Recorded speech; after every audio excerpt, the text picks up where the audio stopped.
Quando eu falava aqui pra vocês nos vídeos ou nas lives que o Santos iria vir pra esse jogo como se fosse uma final de campeonato pra eles, como se fosse um divisor de água pra eles e que eles iam tentar ganhar do Corinthians de todas as formas. Ao mesmo tempo que eu falava isso pra vocês, que eu já imaginava que fosse acontecer, eu, trouxa que sou, imaginava também que o Corinthians pudesse ter sabedoria nessa partida e pudesse também entrar com vontade para que o jogo fosse decidido nos detalhes e tudo mais. Mas na prática, não foi absolutamente nada disso que aconteceu, porque apenas um time jogou essa partida, e não foi o Corinthians. Acabou o jogo na Vila Belmiro, o Corinthians foi amassado pela equipe do Santos, onde o Corinthians não viu absolutamente nada da cor da bola, e o Santos mereceu sim vencer o seu jogo, e foi isso que aconteceu, Santos vencendo o Corinthians pelo placar de 3-1, onde o Santos criou, onde o Santos correu, onde o Santos disputou, e onde o Santos principalmente teve vontade de vencer. Um jogo, rapaziada, que a gente vê duas equipes distintas dentro de campo. Uma equipe que não dá pra entender o que foi fazer dentro do gramado e, ao mesmo tempo, uma equipe que sim tava encarando esse jogo como se fosse uma espécie de redenção deles no Campeonato Brasileiro. Se vai ser isso que vai acontecer com o Santos, não sabemos, mas o que eles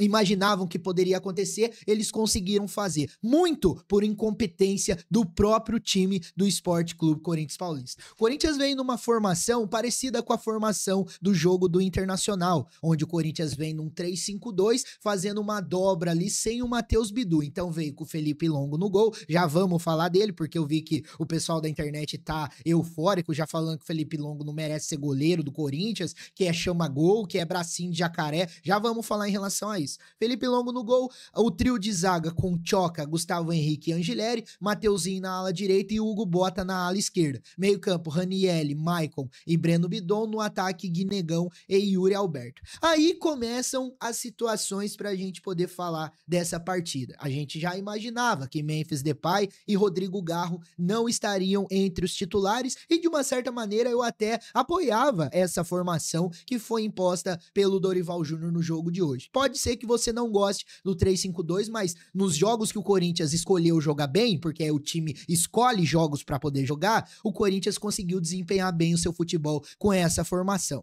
Enfim, mais uma vez no Campeonato Brasileiro, o time do Corinthians toma um gol antes dos 5 minutos do jogo.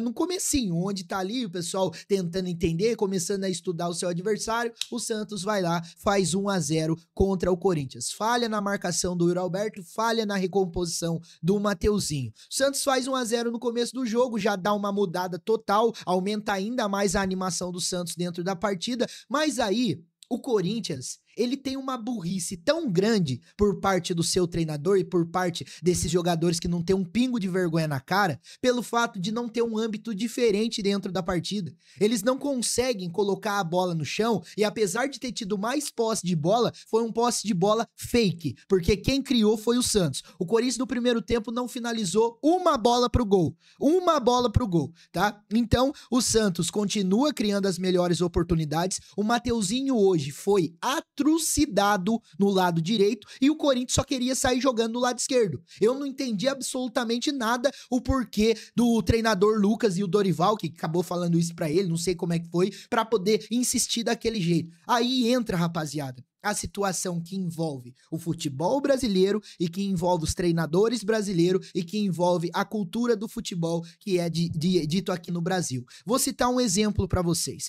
Quando a Argentina, lógico que não tem nem comparação, são outros parâmetros, mas eu quero falar do treinador. Quando a Argentina tava dando uma taca na seleção da França, ganhando por 2-0 o seu jogo, e o treinador da França, o Deschamps, viu que a seleção da França estava sendo amassada pela Argentina, o que ele fez? Ele mudou o time numa final de Copa do Mundo no primeiro tempo. Tirou o Giroud, que era uma das estrelinhas do time, saiu puto, xingando e tudo mais, e colocou outro jogador, e a seleção da França foi até a disputa de pênaltis, não foi? Só que aqui no Brasil não é assim que funciona. Aí entra a burrice do treinador. Porque eu acho que é muito mais bonito você pelo menos tentar uma situação diferente do que você achar que os caras vão chamar você de burro por você reconhecer que o seu trabalho não foi bem feito no primeiro tempo. Mas é o mínimo que a gente aguarda, que pudesse fazer uma substituição, que pudesse mudar uma formação. O time não tá se encontrando dentro do campo, o time tá espaçado, o time tá marcando fofo, o time não consegue ter uma situação diferente, favorável dentro do campo, e o treinador espera acabar o primeiro tempo, porra. Acabar o primeiro tempo, aí chega no segundo tempo, o que o torcedor do Corinthians acaba esperando? O torcedor do Corinthians acaba achando que os jogadores que estão no banco de reservas, pois o senhor Memphis Depay, ele tava lá, no banco de reservas, mas na seleção da Holanda, ele jogou 60 minutos, jogou como titular. O que eu esperava? Que no mínimo 45 minutos ele fosse jogar pelo Corinthians. Foi isso que aconteceu? Não. Ele me coloca o André e me coloca o Kaique. O André entrou bem, na minha opinião, mas os jogadores que poderiam fazer uma situação diferente entraram na casa dos 22 minutos. E agora há pouco, eu tava vendo a coletiva aqui, eles terem falado que os jogadores só poderiam jogar esse tempo. Mas por que na seleção o Memphis pode jogar 60? Por que na seleção o Memphis pode jogar como titular? São coisas que eu não consigo entender. E por que ele não pode trocar quando ele reconhece que o time dele tá sendo amassado pelo adversário? Cara, o segundo gol do Santos, o gol do Barreal, é nítido o que aconteceu na partida do Corinthians contra o Santos. Um jogador que domina a bola numa saída errada do time adversário, o Alberto tentou tocar pro Guinegão e não se recompôs. O cara domina a bola, olha, se projeta, vê a posição do goleiro, ergue a cabeça, chuta e faz um golaço. Que, na minha opinião, indefensável. Indefensável. Muita felicidade do chute do jogador Barreal do Santos. E por isso que eu quero falar pra vocês em relação ao Felipe Longo. Vocês vão querer culpar o Felipe Longo pelo jogo? Vocês vão querer culpar? São todos os jogadores. É o elenco inteiro. Esse elenco que não tem comprometimento. Esse elenco que escolhe jogo pra jogar. Porque não tem como a gente relevar uma situação onde um elenco joga bem uma partida, mostra pro torcedor que pode bater de frente com um time que tá disputando o título do campeonato e ao mesmo tempo fica assistindo um time que tá lutando contra o rebaixamento jogar. Não tem lógica, rapaziada. Não tem lógica. Então não culpem o Felipe Longo em relação a essa derrota do Corinthians. Porque que defesa que o Felipe Longo realmente precisou fazer no jogo? Aquela do chute do Barreal, desculpa. Se tivesse o Cássio lá, ele tomava. Se tivesse o Hugo Souza lá, ele tomava. De verdade. O cara teve muita felicidade. Vocês podem ponderar se o Felipe Longo estava um pouco adiantado no gol. Aí eu concordo com vocês. Agora, querer crucificar o garoto só pelo fato dele ter tomado 3 gols, o time do Corinthians não jogou absolutamente nada hoje. Aí chega no segundo tempo, onde entra o André, que na minha opinião foi um dos poucos que quis jogar alguma coisa a mais do que os seus adversários, coisa que não era muito difícil de fazer também. Entra o André e entra o Kaique tentando ali pelo lado esquerdo e tudo mais. O Breno Bidon me faz um pênalti horroroso no Zé Rafael. O Breno Bidon me dá um golpe no Zé. Ah, mas ele sofreu uma carga nas costas, Thiagão. Isso significa que ele pode abraçar a perna do cara e jogar o cara no chão? Era óbvio que os caras iam dar pênalti pro Santos. Aí o Santos faz 3-0, o Ranieri diminui fazendo um gol de cabeça, mas o Corinthians não consegue criar absolutamente mais nada. Só a cabeçada do Gustavo Henrique que acabou batendo na trave. Então, rapaziada, o Corinthians hoje, ele não teve a situação pra poder merecer sequer um empate dentro do jogo. O time do Corinthians não jogou porra nenhuma hoje. Assistiu o time do Santos jogar. No primeiro tempo, pra vocês terem uma noção, quando o Corinthians dominava a bola pra querer sair rasteira com essas jogadas, o Santos fez uma situação que eu achei do caralho.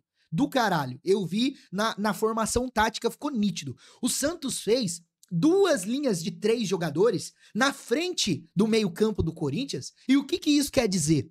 Quando o Corinthians saía pela direita com o Mateuzinho, essa linha dobrava para poder o Mateuzinho não conseguir ter uma articulação ali com o Maicon ou com qualquer outro jogador. No lado esquerdo era a mesma coisa. E ao mesmo tempo que você faz o time perder a sua posse de bola e você faz o time acabar dando a bola pra você recuperar e criar um contra-ataque, você tá com 6 jogadores à frente. Você já consegue ter superioridade numérica dentro do campo, fazendo com que você consiga criar as jogadas. Isso fez o Zé Rafael jogar do jeito que ele quis hoje. O Zé Rafael parecia um ponta esquerda hoje. O Roleiser, o meio-campo do Santos, jogou tranquilo, sem marcação nenhuma. Teve um lance do Ranieri, que o cara passa pelo Ranieri, o Ranieri é o primeiro volante, Ranieri. Pra mim, você fez uma das piores partidas com a camisa do Corinthians. Você não jogou absolutamente nada hoje. O cara passou como se fosse uma avenida, como se não tivesse ninguém do lado. Isso é comprometimento de jogador dentro de um clássico? Sabendo que a situação nossa ainda é de uma maneira um tanto quanto preocupante, pois temos jogos a mais que os nossos adversários? Não dá pra entender, rapaziada. Então, hoje, cara, tirando um pouco apenas a situação do André, todos os jogadores do Corinthians não jogaram absolutamente nada. Foi melhorar um pouquinho no segundo tempo quando entrou o Memphis Depay e o Garro, mas pra mim isso se deve muito porque o Vojvoda mexeu mal. Tirou o Barreal e tirou o outro jogador do Santos, fazendo com que o Santos chamasse o Corinthians pra jogo pra tentar administrar a sua vitória. E conseguiu. Parabéns ao Vojvoda. Mas isso que fez o Corinthians dar uma destoada um pouco maior no ataque. Porque se dependesse do Corinthians chegar na criação, chegar na sua força própria e chegar na sua capacidade técnica de criar jogadas ofensivas, nunca que o Corinthians iria conseguir. Porque os jogadores hoje entraram de calça jeans molhada dentro do campo e mereceram essa derrota ridícula contra o Santos pelo Campeonato Brasileiro.